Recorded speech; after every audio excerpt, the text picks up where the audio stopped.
ನಮಸ್ಕಾರ. ಇಂಗ್ಲೆಂಡ್ ವಿರುದ್ಧ ಸೋತು ಟಿ20 ವಿಶ್ವಕಪ್ನಿಂದಲೇ ಹೊರಬಿದ್ದು ಪಾಕ್. ಬಳಿಕ ಕೋಪಗೊಂಡರು ಪಾಕ್ ದಿಗ್ಗಜರು.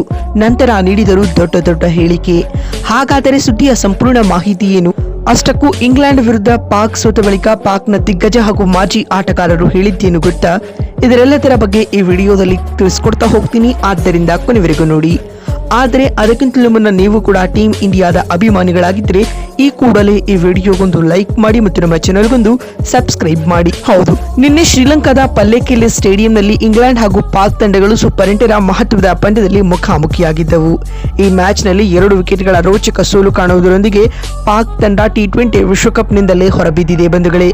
ಅತ್ತ ಈ ಪಂದ್ಯದಲ್ಲಿ ಗೆಲುವು ಕಾಣುವ ಮೂಲಕ ಸೆಮಿಫೈನಲ್ಗೆ ಇಂಗ್ಲೆಂಡ್ ಮೊದಲ ತಂಡವಾಗಿ ಕ್ವಾಲಿಫೈ ಆಗಿದೆ. ಇದಕ್ಕೂ ಮುನ್ನ ಈ ಪಂದ್ಯದಲ್ಲಿ ಟಾಸ್ ಗೆದ್ದು ಮೊದಲು ಬ್ಯಾಟಿಂಗ್ ಮಾಡಿದ ಪಾಕ್ 20 ಓವರ್ಗಳಲ್ಲಿ 9 ವಿಕೆಟ್ ಕಳೆದುಕೊಂಡು 164 ರನ್ ಕಲೆ ಹಾಕಿತು. ತಂಡದ ಪರ ಓಪನರ್ ಸಾಹಿಬ್ಜಾದಾ ಫರ್ಹಾನ್ 63 ರನ್ ಹಾಗೂ ಫಕರ್ ಜಮಾನ್ 25 ರನ್ ಬಾರಿಸಿ ಗರಿಷ್ಠ ಸ್ಕೋರರ್ ಎನಿಸಿಕೊಂಡರು. ಈ ಗುರಿಯನ್ನ ಬೆನ್ನಟ್ಟಿದಂತ ಇಂಗ್ಲೆಂಡ್ ತಂಡಕ್ಕೆ ನಾಯಕ Harry Brooke ಆಸರಿಯಾಗಿ ನಿಲ್ಲುತ್ತಾರೆ.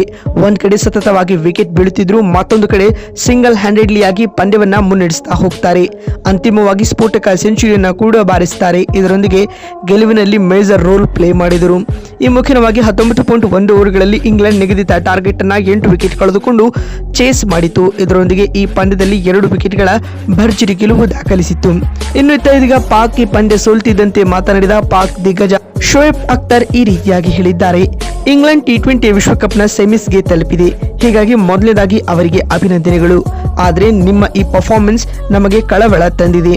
Big ಮ್ಯಾಚಸ್ಗಳಲ್ಲಿ ನಮ್ಮವರಿಂದ pressure handle ಮಾಡಲು ಬರಲ್ಲ. 160+ ಟಾರ್ಗೆಟ್ ಅನ್ನ ಡಿಫೆಂಡ್ ಮಾಡಲ್ಲ ಅಂತ ಅಂದ್ರೆ ನಿಮ್ಮದು ಯಾವ ಸೀಮೆಯ ಬೌಲಿಂಗ್? ನಿಮ್ಮಲ್ಲಿ ವರ್ಲ್ಡ್ ಕ್ಲಾಸ್ ಸ್ಪಿನ್ನರ್ ಗಳಿದ್ದಾರೆ ಎಂದು ಹೇಳ್ತೀರಲ್ಲ, ಇದೇನಾ ನಿಮ್ಮ ವರ್ಲ್ಡ್ ಕ್ಲಾಸ್ ಸ್ಪಿನ್ನರ್ ಗಳ ಬೌಲಿಂಗ್ ಪ್ರದರ್ಶನ? ನಮ್ಮ ತಂಡದ ಈ ಪ್ರದರ್ಶನ ನಮಗೆ ನಾಚಿಕೆ ತರಬೇಕು. ಸೂಪರ್ 8ಕ್ಕೆ ಒಂದು ಇಷ್ಟು ಹೀನಾಯ ಪ್ರದರ್ಶನ ನೀಡುವುದು ನಿಜಕ್ಕೂ ಕಳವಳಕಾರಿಯಾಗಿದೆ ಎಂದು ಶೋಯಬ್ ಅಖ್ತರ್ ಹೇಳಿದ್ದಾರೆ. ಇನ್ನು ಇದಾದ ಬಳಿಕ ಮಾತನಾಡಿದ ವಾಸಿಂ ಅಕ್ರಮ್ ಈ ರೀತಿಯಾಗಿ ತಿಳಿಸಿದ್ದಾರೆ. ಪಾಕ್ ತಂಡಕ್ಕೆ ಮಹತ್ವದ ಪಂದ್ಯದ ಸೀರಿಯಸ್ನೆಸ್ ಇರಲ್ಲ. ಈ ಪಂದ್ಯ ಗೆದ್ದಿದ್ರೆ ನಾವು ಸೆಮಿಸ್ಗೆ ತಲುಪಬಹುದಾಗಿತ್ತು. ಇಂತಹ ಬಿಗ್ ಮ್ಯಾಚ್ಗಳಲ್ಲಿ ನಮ್ಮ ಆಟಗಾರರು ಎಡುತ್ತಿರುವುದು ನಿಜಕ್ಕೂ ಬೇಸರ ತಂದಿದೆ. ಆದ್ಯಾಗೂ ಹ್ಯಾರಿ ಬ್ರೂಕ್ ಆಡಿದ ಆಟಕ್ಕೆ ಅವರೇ ಸರಿಸಾಟಿ. ಲೀಗ್ ಮ್ಯಾಚ್ಗಳಲ್ಲಿ ಸ್ಟ್ರಗಲ್ ಪಡ್ತಿದ್ದ ಇಂಗ್ಲೆಂಡ್ ಒಂದು ಚಾಂಪಿಯನ್ ತಂಡ ಮೇನ್ ಮ್ಯಾಚ್ ನಲ್ಲಿ ಹೇಗೆ ಆಡಬೇಕು ಎನ್ನುವುದನ್ನು ತೋರಿಸಿಕೊಟ್ಟಿದ್ದಾರೆ. ಹೀಗಾಗಿ ಇಂಗ್ಲೆಂಡ್ ತಂಡಕ್ಕೆ ಅಭಿನಂದನೆಗಳು ಎಂದು ವಾಸಿಂ ಅಕ್ರಮ್ ಹೇಳಿದ್ದಾರೆ. ಇನ್ನು ಇದಾದ ಬಳಿಕ ಮಾತನಾಡಿದ ಶಾಹಿದ್ ಆಫ್ರಿದಿ ಈ ರೀತಿಯಾಗಿ ತಿಳಿಸಿದ್ದಾರೆ. ನಮ್ಮ ಟೀಮ್ ಸೂಪರ್ 8ರ ಹಂತಕ್ಕೆ ಬಂದಿದ್ದೇ ಹೆಚ್ಚು. ಇಲ್ಲಿ ಅವರ ಪ್ರದರ್ಶನವನ್ನ ನಾವು ನಿರೀಕ್ಷಿಸುವುದು ನಿಜಕ್ಕೂ ಒಳ್ಳೆಯದಲ್ಲ. ನಮ್ಮ ಬೌಲರ್ಗಳು ಒಳ್ಳೆಯ ಆರಂಭವನ್ನ ಪಡೆದಿದ್ರು. ಅದ್ಯಾಗೋ ಕೊನೆ ಹಂತದಲ್ಲಿ ಮತ್ತೆ ಹ್ಯಾರಿ ಬ್ರೂಕ್ ಪಂದ್ಯವನ್ನ ಕಸಿದುಕೊಂಡರು. ಹಾಗೂ ಸಲ್ಮಾನ್ ಅಲಿ ಆಗಾ ಓರ್ವ ಕ್ಯಾಪ್ಟನ್ ಮೆಟೀರಿಯಲ್ ಅಲ್ಲ. ಕ್ಯಾಪ್ಟನ್ಸಿಯ ನಿರ್ಧಾರಗಳಿಂದಲೇ ಈ ಪಂದ್ಯ ಸೋತಿದ್ದೇವೆ.